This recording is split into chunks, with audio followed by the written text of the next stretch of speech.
Hello and welcome to Across Africa, your 7-day roundup of news from across the continent.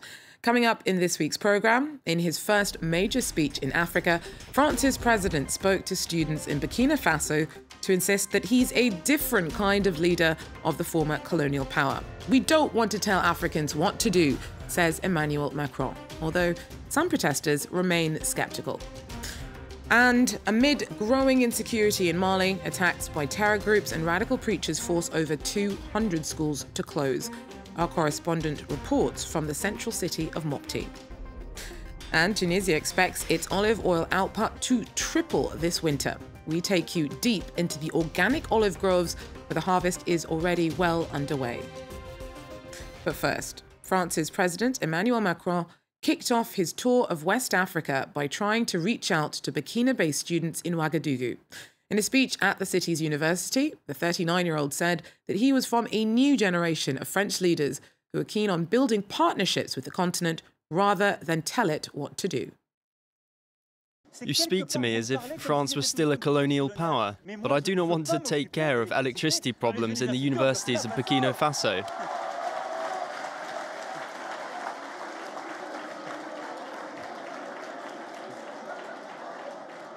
That's his job. That's the job of the president.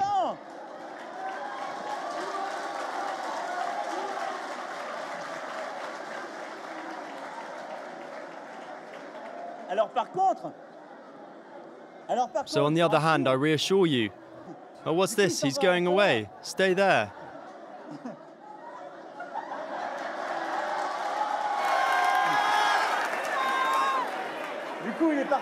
Maybe he's off to repair the air conditioning.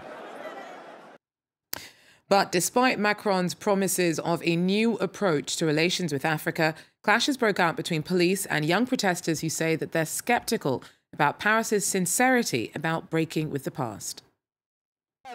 The campus was closed, but Macron gets to get in. Tell me, who does this campus belong to?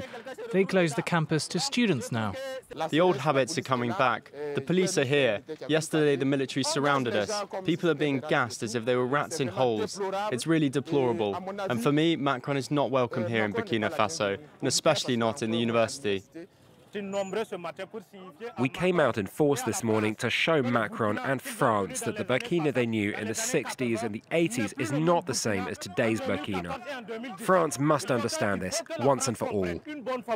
Following the military intervention that forced Robert Mugabe to step down, Zimbabwe began the week with its first new president in almost 40 years. New leader Emmerson Mnangagwa's promised widespread reforms in a nation left deeply scarred by 37 years of Mugabe's authoritarian rule. Over the border in South Africa, Zimbabwean expats there say that they're now thinking of heading back for this new chapter in their homeland's history. Like many of the 3 million Zimbabweans now living in South Africa, Enoch and his friends were overjoyed to see Robert Mugabe resign last week. Now the dream of returning home seems almost within reach. Everyone, as I speak, the world over, they are confident that minus Mugabe, there's a glimmer of hope. The majority of Zimbabweans have only known life under Mugabe. His successor, Emmerson Mnangagwa, has vowed to create jobs and get Zimbabwe's ailing economy back on track. A promise that's raised hope for Zimbabweans in South Africa. With unemployment now soaring at 27%, daily work has become increasingly hard to come by. Zimbabwe is a small country. It will be quick for it to develop, and then all these investors must come back to Zimbabwe and get the industry rolling, and then we open up all those people, like Lever Brothers, must come back to Zimbabwe. Not everyone, though, is convinced. Mike Odendahl used to own 4 farms in Zimbabwe before Mugabe's regime seized white-owned land in 2010. I think I'm too old to sort of put new roots down. I put roots here now after losing everything in Zimbabwe. We've got to look further and more astutely and rather invest in Zimbabwe if we have to, but not move back there. Mugabe's resignation has ushered in a period of uncertainty. It's unclear how much Mnangagwa can accomplish ahead of next year's election. In central Mali, attacks by terror groups and radical preachers have forced over 200 schools to close. The UN says that reopening schools is particularly challenging because extremists are living amongst the local communities. Anthony Fouchard sent us this report from Mopti with Katerina Vitozzi. Underneath this tent, sitting on the ground, are dozens of children and a blackboard. It's basic but discreet, and the only way these children can get an education. Some haven't had a lesson in more than 3 years. It was difficult when the school was shut. We had nothing to do. We just walked about. I worked in the fields and played football with my friends. The teaching tent is just a few metres from a school which, although brand new, has been shut for 2 years. UNICEF have worked with the community to reopen it, and it recently has, but people still haven't returned. A message came through here in the village saying that we had to shut the school. The school in Gundara, just nearby, shut as well. They said if we kept it open, they would kill us. Everyone was terrified. Because of the threat, UN peacekeepers have increased their patrols, but the community keeps itself to itself. People think sharing information with security forces could lead to reprisal attacks. This teacher's school building is on the side of a road, too obvious to be a target, he hopes. We don't know what to do at the moment. We've never seen a Malian soldier here saying that they're going to secure the area. The community is worried. Students are worried. Everyone's frightened. We don't know where to go. Sometimes we're told they're in one place, and then we're told they're somewhere else. So we don't know where we stand. Who is the they that no one here will name? Radical preachers, terrorists, people can't bring themselves to say it. Whatever their name, they are against a standard education. And unless the military presence here is strengthened, it's difficult to see how these schools will open again.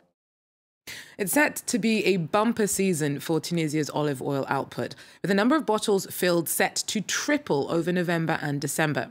The industry relies on 70 million trees planted over 1.7 million hectares, and several producers have adopted a new strategy to rake in more money. Our correspondents sent this report.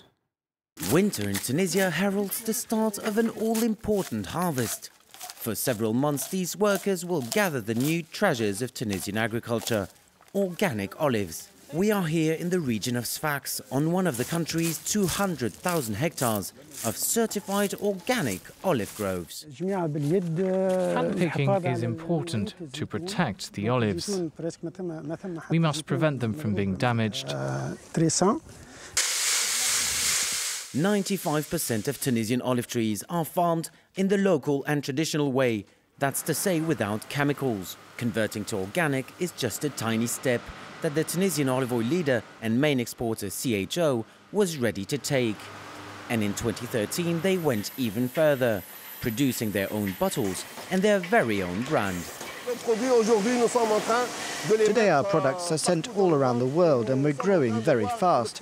If we can now have an olive oil with a Tunisian brand, saying that's Tunisian and the customer enjoys it, it's also good publicity for the country. Going organic has indeed become a national strategy. For years, Tunisia sold off its olive oil cheaply to major international players. With an organic product in Tunisian bottles, that's all about to change. We want to give the image that Tunisia is a country that produces organic products. And I think this image can be very interesting. Organic products may soon help the country reduce its trade deficit. In the past 15 years, Tunisian organic exports have already gone up from 2 million to 200 million euros. Dancing like no one's watching is clearly not on the to-do list of one Nigerian choreographer whose hot steppings landed her a world record. All eyes are now on Odom Iwu Debi, who's officially won the Guinness World title for the longest solo dance. Meet the new dancing queen of Nigeria. Odumewu Debi broke the world record for the longest dance marathon on Wednesday, but kept going for another 14 hours, dancing for a total of 5 days and 17 hours uninterrupted. It's not really about Guinness World Record. At the end of the day, it's just a certificate you get. But just about the that was behind the push. And that was because I wanted to make a statement. I wanted to make people to understand something, which is the fact that you don't have to wait for people to create platforms for yourself. The 22-year-old entertainer, who has over 40,000 followers on Instagram, was only allowed 5-minute breaks every other hour. She says she would have given up if it wasn't for the unwavering support of her fans. It was hard and I was having so much pain. I was like, no, I took off my shoes. At that point, I was like, I'm not doing it again. I got a very nice energy that just came and I was just back to normal. Ouagadougou Debbie took to dancing at the age of 6 and has always looked up to the famous Nigerian dancer and choreographer Kafi, who in 2006 broke the Guinness World Record for the longest dance party. Well, that's it for Across Africa for now. Thanks very much for joining us. Do so again if you can. Take care.